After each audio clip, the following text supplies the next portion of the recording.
Hi and welcome to my top tips video on creating your first rendered animation.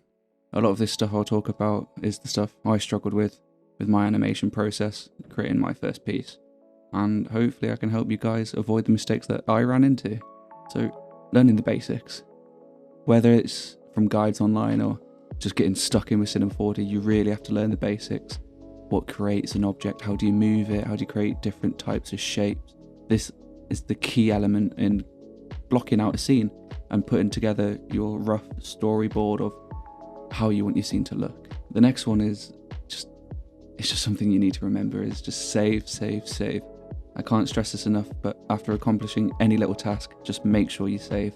I don't know how many times I got on a roll with completing a few tasks one after another, and then my computer decided to give out and I ended up losing a lot of my progress. When it comes to live rendered view, just reduce samples of your live rendered view. I don't know how many times I found myself sat waiting for the live rendered view to catch up with what my animation was showing. And it took me towards the end of my production to realise that just by reducing the sample size, while it reduces the overall quality and puts a bit more noise in the viewer, it loads up your scene a lot faster and you can really see what your scene is outputting. Learn how to render your project. Just get in the render settings and play around with them. It's so important and something I really wish I learned to begin with.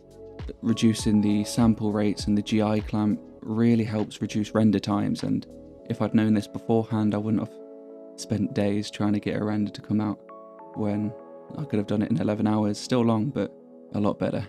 Another tip which might seem strange at first is just use assets. People have created stuff and offered that stuff up to help others create stuff for themselves.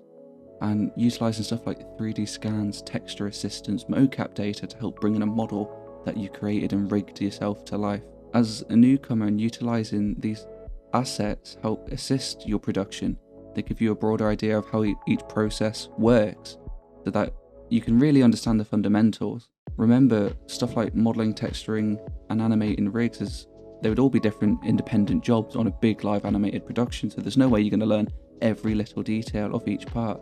So utilise the help where you can. And lastly, just try to make something. I spent way too long trying to achieve the best thing I could make in such a short period of time, with expectations over the moon. And if I just scaled my project down to something creatable in the time I had with the skills I had, I could have created something so much better. But it's a learning experience, and hopefully you can learn from the mistakes I made too, and help make the process for your 3D creations just that little bit easier. Thank you for listening, and I hope you have a nice day.